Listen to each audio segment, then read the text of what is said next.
Hey, what's happening? This is James Rohr. You're at the Pleasure Points podcast. Thank you so much for being here.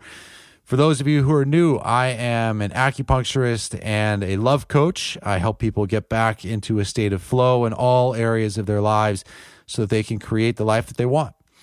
And today's episode, I am going to dive into one area of life that is pretty easy to make a change. It's stuff that you use all of the time, and the way that you approach it and how you use it can make such a tremendous, tremendous difference. So I'm really excited about today's podcast. It's a quick one, but it's loaded with good information. When we dive into that, before we get there, you can follow me on Instagram at James E. Rohr. I've got my website, invitinginlove.com, and you can reach out to me here at pleasurepointspodcast@gmail.com. Let me know what you like. Let me know what you're struggling with. I'm here to support you. If you've got questions, send them over, and I'll do my best to support you. So without further ado, let's dive into the simple change that you can make to create the life that you want.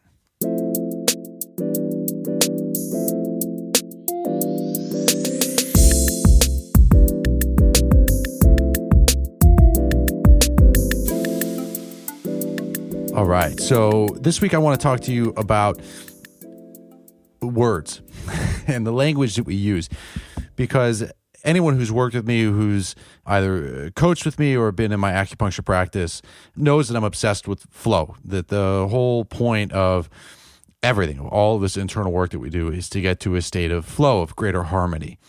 And even with the work that I do, helping people with their relationships, it's not even so much about, how do you attract somebody? It's much more about how do you get into that state of flow? How do you reclaim your energy field and get into a state of coherence where you're vibrating at a good frequency, where you are in a state of ease and grace, no matter where you are, no matter who's around you, no matter what somebody is or isn't doing or what they have or haven't done. How do you free yourself from the confines of all of the chaos that might be around you so that when you show up, you can bring a good mood. You can bring your best self. You can stay true and aligned with your purpose. And from that state of flow, from that state of balance, everything else is going to go much, much better. And one of the key things that I have found to generate a better flow state is being incredibly mindful of the words that you use, bringing your attention back to language. And when I think about my experience when I was like 15, 16 years old and apprenticed to this Native American shaman, now that that's been like 25 years ago almost that I started with that, one of the things that I've realized is that one of the greatest gifts that I got from that whole experience wasn't even so much about the opportunity to participate in the ceremonies, but it was this gift of new language. Because the language that we have really dictates what we see and how we see it. And I was reminded of this recently when I was thinking about an experience that I had with my son, Wyatt, he must have been like 4, maybe 4.5 at the time. And we were at a beach, and he was going around and he was picking up stones from the beach, and he started putting some in his pocket. And I said to him, well, what are you doing with those? And he said, well, I'm taking them back to the house. And I said, well, wait a second. I said, you can't just take the stones because you want to.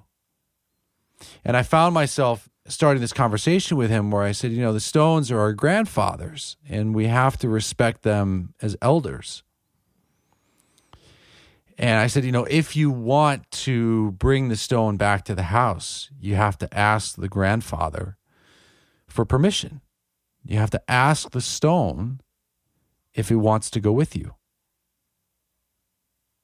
And this conversation came directly from my training and my experience with the Native American shaman.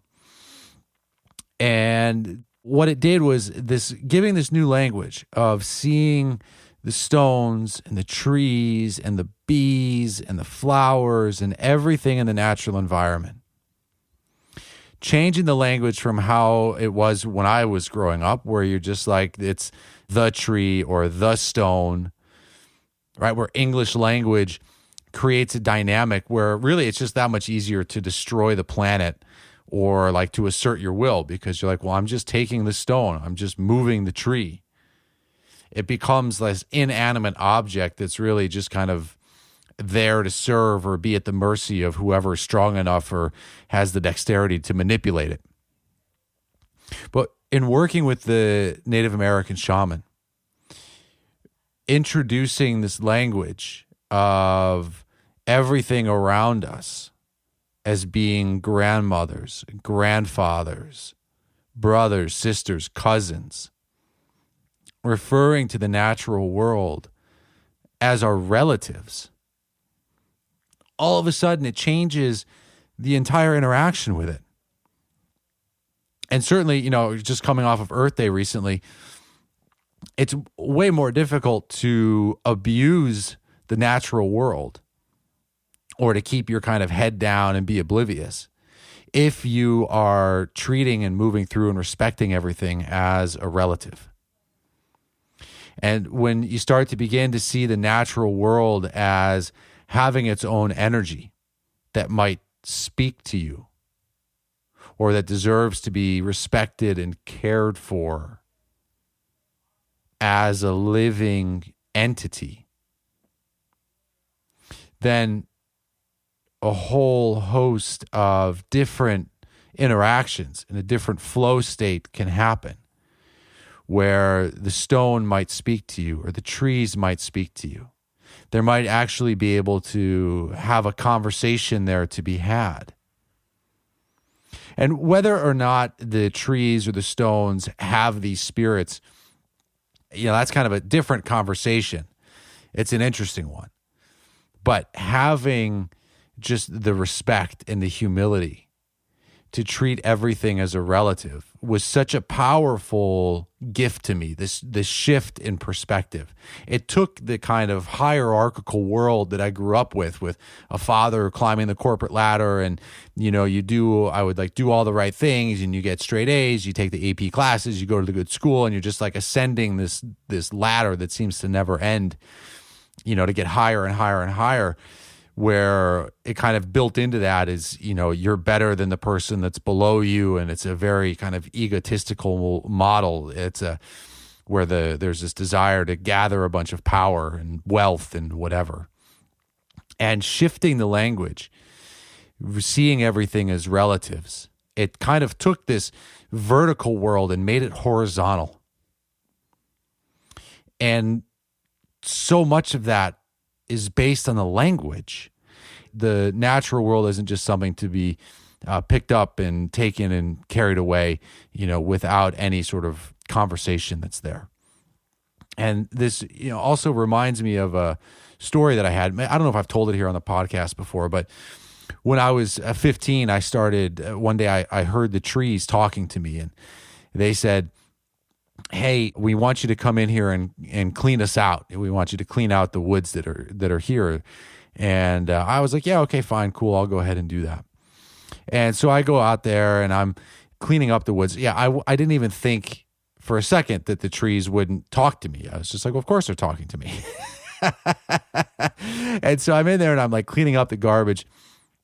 And at the end of the first day, I'm going to sleep, and I hear the same voice again, and it says, hey, we're the trees. Thanks so much for coming in. Do the same again tomorrow. So I say, okay, fine. So I go in there the next day, and I'm in there, and I'm cleaning everything up, picking up the garbage and, the dead brush and all that stuff. And same thing, end of the second day, they're like, hey, thanks so much. Come back tomorrow. I was like, okay, cool. The third day, I go out there, and now I've got like the clippers, and I'm cutting down the dead branches there up in the canopy higher up. And so, now sunlight is able to come in and hit the forest floor, and it's starting to get really in good shape. And at the end of the third day, I'm looking around. I was like, okay, I got maybe another half a day here until this is like super, super nice. And so at the end of the third night, I'm going to sleep, and I hear that same voice that says, hey, thank you so much for all that you've done. You're done. Don't come back. Everything's good. It's exactly where we need it to be. And I was obstinate and defiant, and I was like, fuck you. I'm coming back. I'm not done yet. There's still more to be done. And they were like, don't come in here tomorrow. You're good. You're done. It's over. And so I wake up on the morning of that fourth day, and I'm like, of course I'm going to go in there. So I go to the garage, I grab all the things, and as I'm about to head out into the woods again, I felt like I was walking into this force field, and it was just like very clear. This energy was right in front of me, and they were like, do not come in here. Your work is done. Stop it. Go back inside. You're done. And I was like, I'm not done. I'm going anyway. So I walk through that force field. I go into the woods, and I start raking on the ground. And I'm raking over the area where I had been spending 3 full days, and, everything had been fine. And I'm in there for maybe 10 minutes, and I immediately rake over a yellow jacket's nest. And all of these yellow jackets come shooting out of the ground, and I start getting stung like all over. I drop the rake.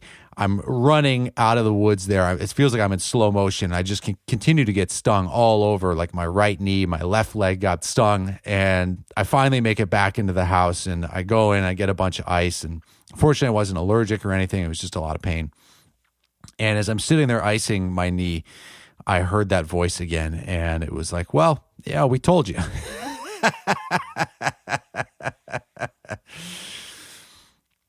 And, so maybe there is something about the spirits actually being in the trees. Maybe it was the consciousness using the trees to get my attention.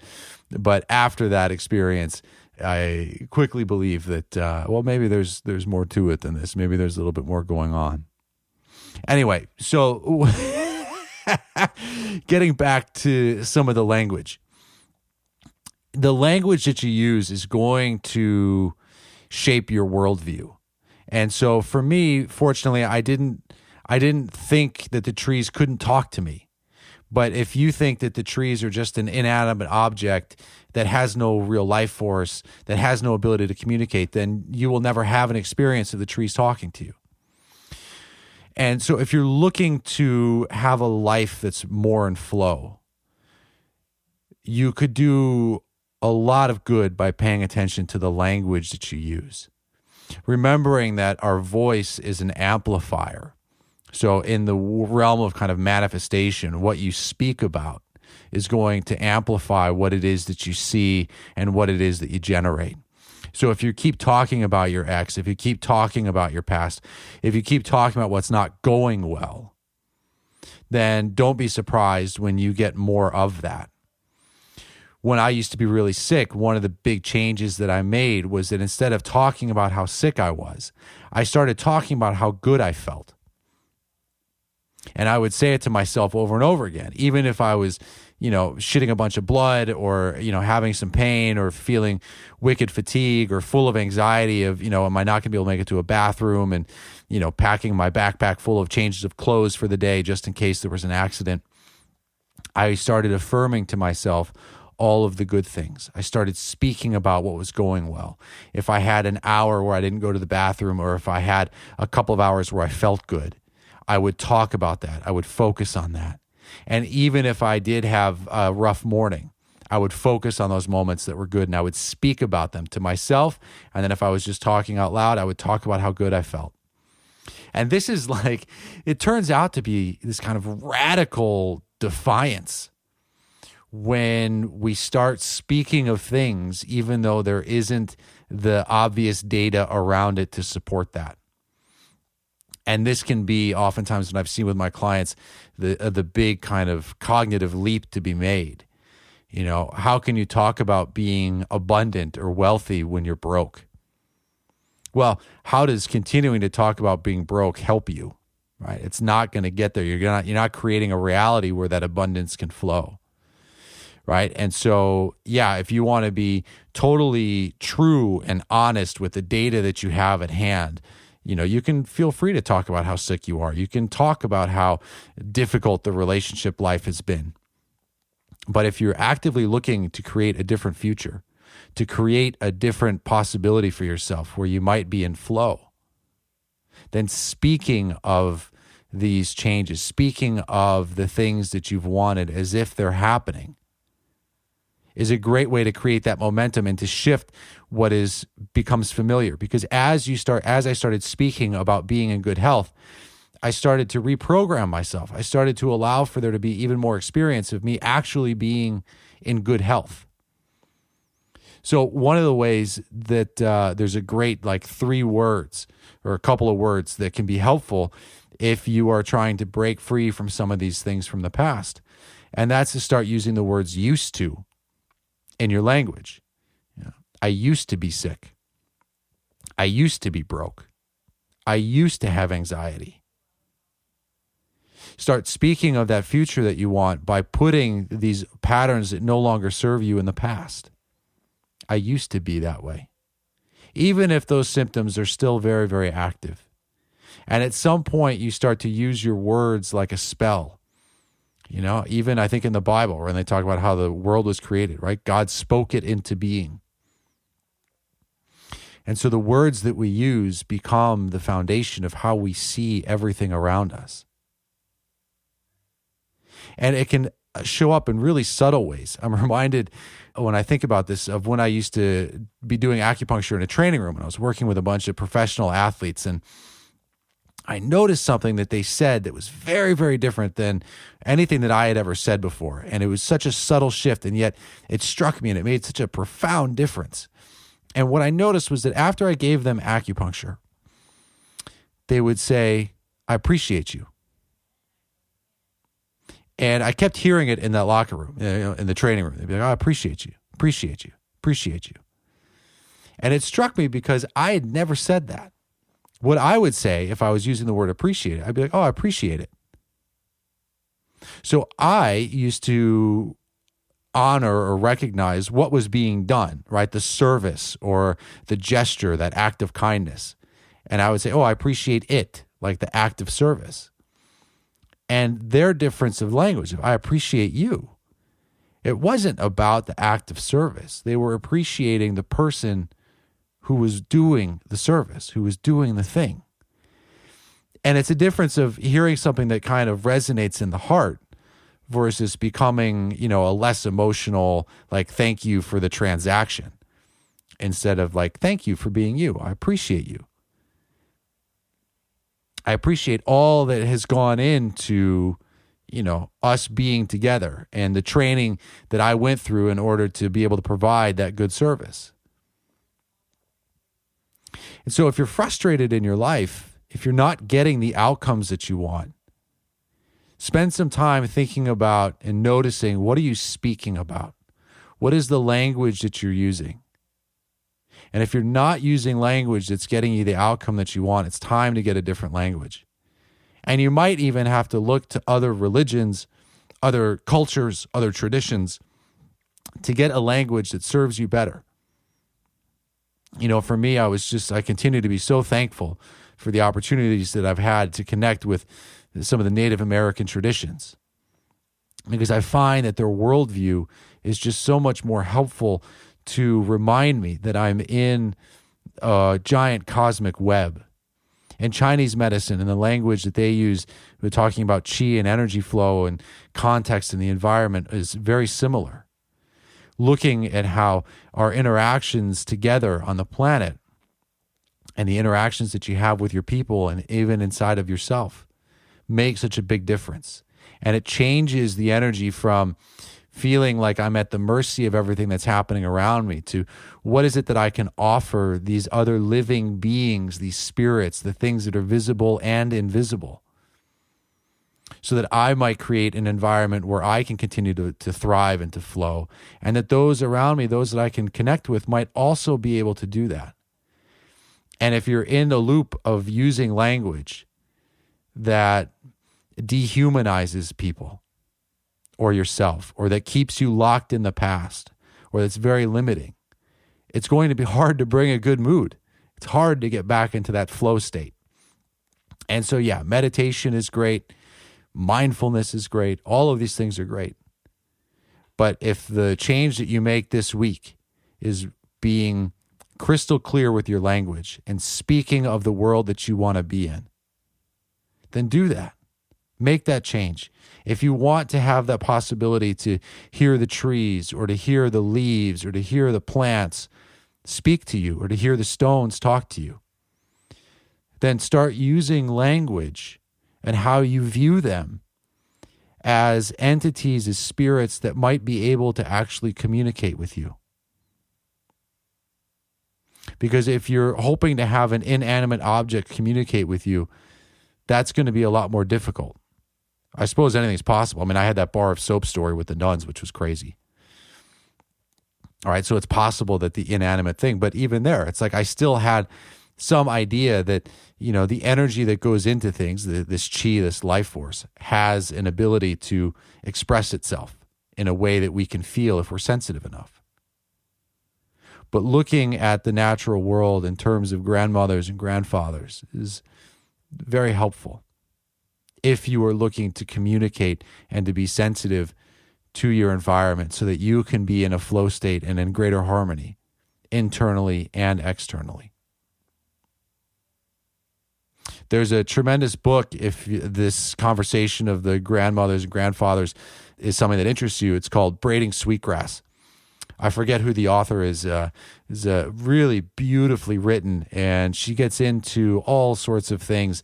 But in particular, there's some really beautiful conversations about language and the role that language has and how we see the world. And so I'm tremendously grateful for the opportunities that I've had firsthand to have my own worldview be shifted by drawing my attention to the language that I use.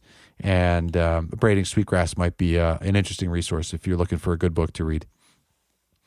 So that's what I've got for you guys this week. Thank you, as always, for being here. If you are frustrated with what's going on in your life and you know that you are not maximizing and hitting that flow state that you'd like, where you know that you're not having the harmonic resonance, you're not experiencing the joy that you want across the board, then please reach out to me. This is the work that I do with my clients. If you're not local where I am in New York or Miami, we can certainly do stuff over the phone and the coaching program. There's lots of things that are there. So you can check out the website, invitinginlove.com. You can reach out to me at pleasurepointspodcast@gmail.com. Follow me on Instagram at James E. Rohr. Reach out. You don't need to suffer. There are other ways of moving through the world where you can magnify your heart and get you back into that state, into that frequency that you want to be at. So thank you, as always, for being here. I'm so grateful that you take the time to tune in. Have a blessed day and be very, very mindful of the words that you use this week. And we'll catch you next time.